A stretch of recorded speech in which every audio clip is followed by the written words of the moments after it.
Oh non, pas lui. Pas lui. C'est le pire. Comment peut-il y avoir des pires que les autres, alors qu'ils sont censés être tous contrôlés par le diable ? À vrai dire, pas seulement. En plus du contrôle qu'exerce le diable sur ses jouets, il n'a rien trouvé de plus drôle que de leur assigner l'âme de défunts criminels, tueurs en tout genre, à chacun d'entre eux, des âmes fraîchement débarquées de son enfer. Ok, vous êtes en train de me dire que ce que je m'apprête à affronter en plus du diable, c'est une armée de psychopathes décédés et réincarnés dans des jouets. Ça commence à faire beaucoup, non ? Je conçois que tout ceci peut vous effrayer. Mais vous en avez tellement vu que je pense que vous êtes plus près que quiconque d'autre dans ce monde. Je ne suis pas sûr qu'on puisse être prêt pour ce genre de situation. Mais ce dont je suis sûr, c'est que je mettrai tout ce qui est en mon pouvoir pour ramener ces 3 maudits jouets jusque dans votre cave. Et vous y arriverez, j'en suis sûr. Le problème étant que l'on ne sait même pas où les chercher. Ça s'annonce quand même difficile. Tenez, voici l'adresse d'un très bon ami à moi. Il est médium et saura vous dire ce qu'il faut faire pour retrouver ces maudits jouets. Il reçoit cette heure parce qu'il est hors de question de perdre un peu plus de temps. Ces saloperies sont trop dangereuses et sont libres dans la nature. Je vais lui passer un coup de fil pour prévenir de votre venue. Mettez-vous en route, c'est à 10 minutes d'ici. Et revenez me voir après pour me dire quelle solution nous avons. Ok, j'y vais tout de suite. Ma vie n'a plus rien de normal, de rationnel depuis 2 jours. D'abord, ce déménagement d'un magasin hanté. Le vol de ces maudits costumes qui ont coûté la vie à mon fils, ma nièce et ma belle-sœur. La disparition de mon frère. Ces 3 jouets maléfiques qui sont dans la nature, prêts à commettre leurs horribles méfaits. Et voilà qu'à présent, je sors de chez ce médium qui m'a conseillé d'utiliser un jouet pour retrouver les autres, car d'après ce qu'il a dit, ils sont tous liés entre eux. Je deviens complètement dingue. Mais je n'ai pas le temps de m'inquiéter pour ça. Je n'ai pas le choix. Plus le choix. Il faut que je les retrouve et qu'on les enferme une bonne fois pour toutes dans cette maudite cave. Ah, vous revoilà. Comment ça s'est passé? Il a pu vous aider? Oui, enfin. Ce qu'il croit, c'est pas forcément bon, mais selon ses conseils, tous les jouets seraient liés, entre eux. Alors d'après lui, il me suffit d'en prendre un qui me ramènera à eux. Ah bon? Et vous allez prendre lequel? Ne vous inquiétez pas pour ça. J'ai mon idée là-dessus. Il y a une certaine poupée qui semblait plus loquace que le reste. Je crois que nous allons voyager. Vous pouvez me redonner les clés de la cave? Oui, bien sûr. Soyez prudent. Je vous attends ici. Tiens, te revoilà. On te manquait? Ça tombe bien que tu l'ouvres, toi. Tu vas venir avec moi? C'est toi que je venais chercher. Ah bon, et en quel honneur? Tu vas m'aider à retrouver tes petits camarades. Si tu vois ce que je veux dire. Alors là, ça m'étonnerait. Je ne t'aiderai pas. Ah bon? C'est drôle, tu vois, j'avais prévu ton refus. Alors vois-tu, ce que je tiens dans ma main s'appelle un briquet. Et ça, tu vois, c'est une jolie flamme qui sort de ce briquet. Et qui se rapproche dangereusement de tes cheveux de poupée, qui vont prendre feu très vite. Attends, qu'est-ce que tu fais là? Je t'explique ce qui t'attend. Tu auras la primeur de cramer en première, mais le feu s'étendra sur tous tes petits camarades. Et de votre saleté d'existence, il ne restera que des cendres. Mais tu vas pas faire ça. C'est horrible. Eh oui, tu vois, je m'adapte. Je deviens aussi pourri que vous. Alors la poupée, t'as changé d'avis? Oui, oui. Arrête. Ne me brûle pas. Ne brûle pas mes jolis cheveux, s'il te plaît. Joli. Tout est relatif. Allez, ramène-toi.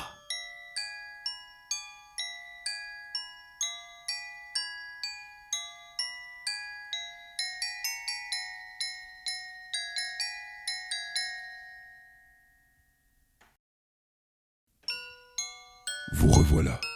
Ah, vous avez pris cette horreur. Oui, mais c'est la grande gueule du groupe. Bien que cette fois-ci, je lui ai cloué le bec. Je vais me mettre en route dès ce soir.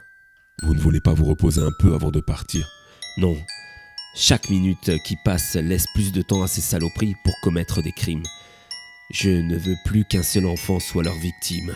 Je comprends. Soyez prudent quand même. Et s'il vous plaît, tenez-moi au courant des avancements. Oui, vous pouvez compter sur moi. Je vais vous ramener ces 3 maudits jouets. Et nous les enfermerons à tout jamais dans votre cave.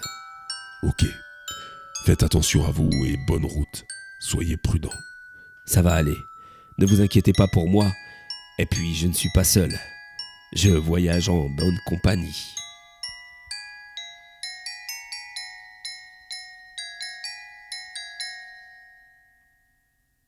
Je suis une poupée de cire, une poupée de son. Mon cœur est gravé dans mes chansons. Poupée de cire, poupée de son. Suis-je meilleure, suis-je pire qu'une poupée de salon? Je vois la vie en rose bonbon. Poupée de cire, poupée de son. Tu peux arrêter de jouer avec l'autoradio, s'il te plaît? Pourquoi? Tu n'aimes pas cette chanson? Moi, c'est ma préférée. Tu devines pourquoi, je suppose. Tu fais de l'humour? Bon, écoute, je suis pas d'humeur à rire. Alors, laisse tomber les vannes, s'il te plaît. Eh bien, ça va être gai si on doit faire la route dans cette ambiance. Avec tout ce que je viens de vivre, je pense que ça peut se comprendre, non? Oui, mais enfin, tu es en partie responsable de ce qui t'arrive. Commence pas sérieux, ferme-la. Je dis ça, je dis rien, hein. Mais il y a des gens qu'on ne vole pas. C'est bon, je te dis. M'énerve pas ou je te casse comme un vulgaire jouet. Très drôle. Toi aussi, tu fais de l'humour? Bon, et tu m'emmènes où comme ça? C'est à toi de me le dire. Tu es la seule à pouvoir m'indiquer où les trouver. Mais qui t'a donc mis une idée aussi saugrenue dans la tête? Un médium. Il m'a expliqué que vous étiez tous liés les uns aux autres. Si je veux retrouver les 3 fugueurs, il me faut l'un de vous pour m'y guider. Je t'ai donc choisi pour m'accompagner. Ah bon? Waouh! Je suis donc une élue? J'en ai de la chance. Épargne-moi tes sarcasmes. Et dis-moi plutôt où je peux trouver le premier des 3. D'accord. Il, ou plutôt elle, se trouve dans le Massif central, du côté de Clermont-Ferrand. Mais c'est pas la porte à côté, ça. Au moins 5 à 600 kilomètres. Comment ont-ils fait pour se retrouver déjà aussi loin? Ils volent. Nous volons tous. Mais chut, c'est un secret, il ne faut pas le dire. T'es en train de te foutre de ma gueule, là? C'est bon, oui, je déconne. Bon, n'oublie pas que celui qui nous guide a des pouvoirs dont tu ignores toute l'étendue. D'ailleurs, tu sais, t'es pas net de t'en prendre à lui. J'ai perdu mon fils. Ma nièce, ma belle-sœur et mon frère a disparu. Alors crois-moi, j'ai de bonnes raisons de lui en vouloir.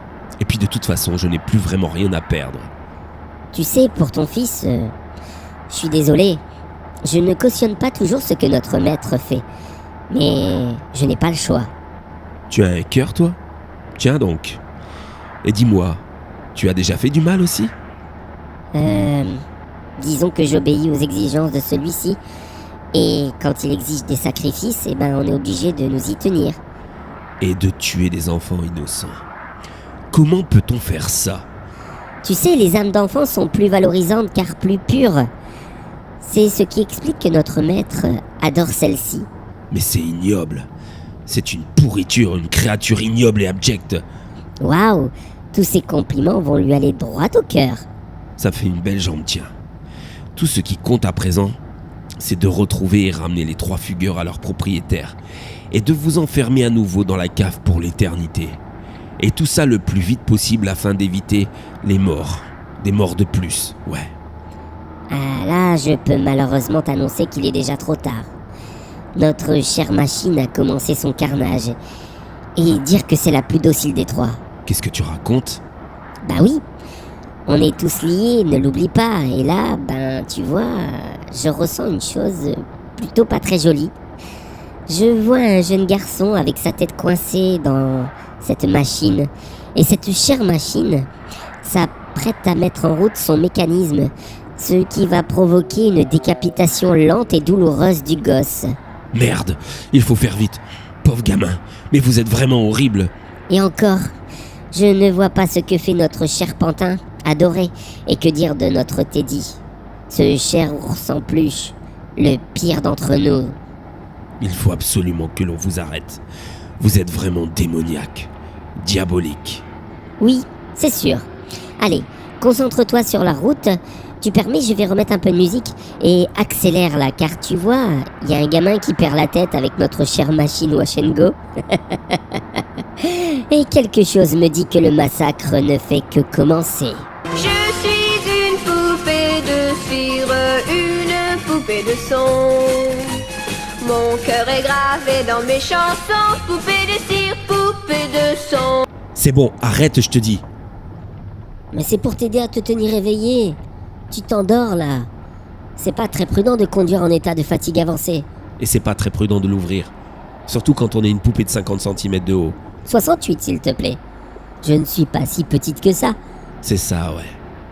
N'oublie pas que je possède un briquet, et que je n'hésiterai pas à m'en servir. Et voilà. Des menaces. Alors que moi je me montre gentil avec toi. C'est bon, laisse tomber. Il reste encore 300 bornes. Je crois que je vais me poser sur le prochain aire d'autoroute. Voilà qui est plus prudent. Repose-toi donc un peu. De toute façon, pour le gamin, il est trop tard. Il a déjà perdu la tête. Arrête avec ça. Tu es ignoble. Attends de voir Maître Teddy alors. Lui, il est le pire d'entre nous. Je crois avoir compris. D'ailleurs, parle-moi-en un peu de cet ours en peluche. Teddy ?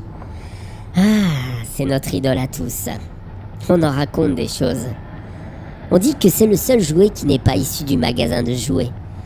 Qu'il n'est pas la propriété du diable. C'est le seul jouet à posséder sa propre âme. Et paraît-il, celle-ci est plus que maléfique. On raconte qu'au début, ce n'était qu'un simple jouet, mais qu'il a été déçu par son premier propriétaire, qui, en grandissant, l'a laissé tomber et prendre la poussière. Sa déception fut si grande que le lendemain de Noël, alors que celui-ci était adulte, Teddy l'égorgea. Ce fut son premier meurtre, et une véritable révélation pour lui. Dès lors, il avait compris qu'il n'était rien aux yeux des humains. Alors pourquoi resterait-il amical avec eux ? On raconte qu'il a commis au moins une trentaine de meurtres d'enfants, tous plus sanglants les uns que les autres. Sur certains de ces derniers, on dit qu'il utilisait le sang des gosses pour dessiner des dessins d'enfants sur les murs. Il est complètement barré notre Teddy, non ? Ouais, c'est le mot. Continue.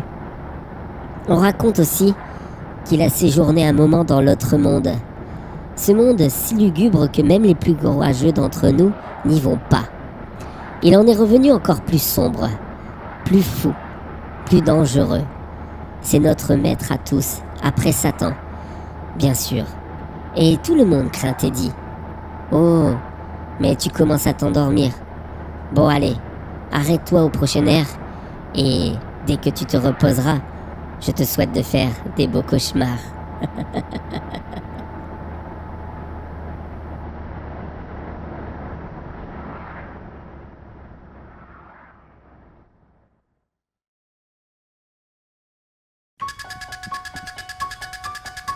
À vous qui avez eu le courage de regarder cette vidéo, n'hésitez pas à la partager et à vous abonner. Sans quoi, je serai obligé de vous retrouver et de m'occuper de vous.